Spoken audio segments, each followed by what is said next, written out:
Segunda parte de sistemas de fuerzas concurrentes. En este caso vamos a ver dos temas, que el primero es principio de momentos. Es algo muy sencillo de entender. En algunas ocasiones vamos a tener condiciones de la línea de acción de la fuerza de esta forma y la distancia perpendicular con respecto al punto referido estará de esta manera, y como lo dice ahí, a veces será más difícil sacar la distancia d.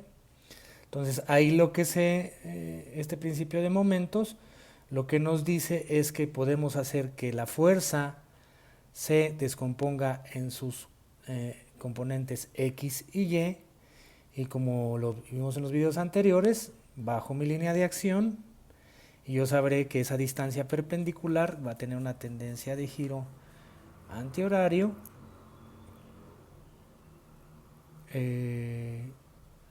y será multiplicada por x, y la fuerza en x sobre su línea de acción será multiplicada por y. Esta será en un sentido con respecto a o, será de manera horario, de tal manera que nos quedará multiplicar simplemente a esas fuerzas por las distancias perpendiculares. Eso es prácticamente todo el principio que se tiene que trabajar.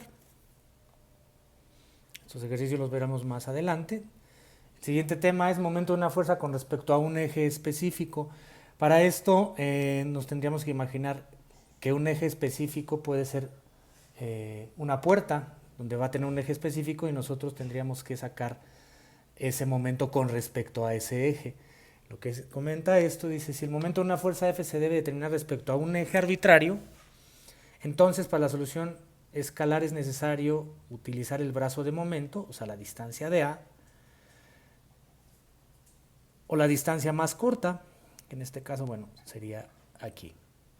Desde la línea de acción de la fuerza, en este caso la fuerza es esta, la distancia más corta que sería esta, la línea de acción de la fuerza, hasta el eje A, el eje A referido. Entonces ese es un momento con respecto a un eje. Entonces aquí tendríamos que verificar esa fuerza, una distancia perpendicular y finalmente el eje referido. El vector estará sobre ese eje y en función a cómo esta fuerza interactúe tendríamos que utilizar la mano derecha para saber hacia dónde va a girar, hacia qué dirección del eje estaría girando. Eso sería si fuera algo perpendicular, ¿no? O vertical, horizontal, o sobre los ejes de las X, Y y Z. Observe que cuando la línea de acción de F interseca el eje, el momento de F con respecto al eje es igual a 0. ¿Qué significaría eso? Que si yo esa fuerza pasa por ese eje, que quiere decir que en vez de que esta fuerza estuviera hacia arriba, estuviera hacia esta dirección y intersecta al eje referido, significa que no habrá momento, será 0. Es como cuando una fuerza pasa por un punto en dos dimensiones, pues ahí será 0.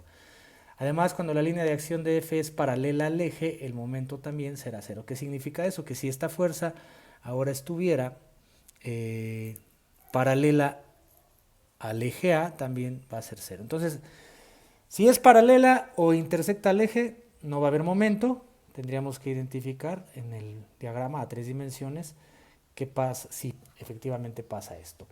Por otra parte, en 3 dimensiones debe usarse el triple producto escalar. Aquí el unitario de A es el unitario del eje, hay que sacar ese unitario del eje, aquí como lo dice, es el vector unitario que especifica la dirección del eje. R es un vector de posición que es dirigido de cualquier punto del eje a cualquier punto de la línea de acción de la fuerza, como lo menciona ahí. Si MA se calcula como un escalar negativo, entonces el sentido de dirección de MA es opuesto a el vector unitario que saquemos. Entonces, ¿qué significa eso? Que ahora lo que hacemos es una matriz compuesta por el producto cruz RF, y ahora en vez de poner IJ y K tendríamos que sacar el vector unitario del eje referido.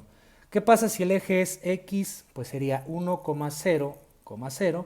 ¿Qué pasa si el eje fuera Y? Será 0, 1, 0.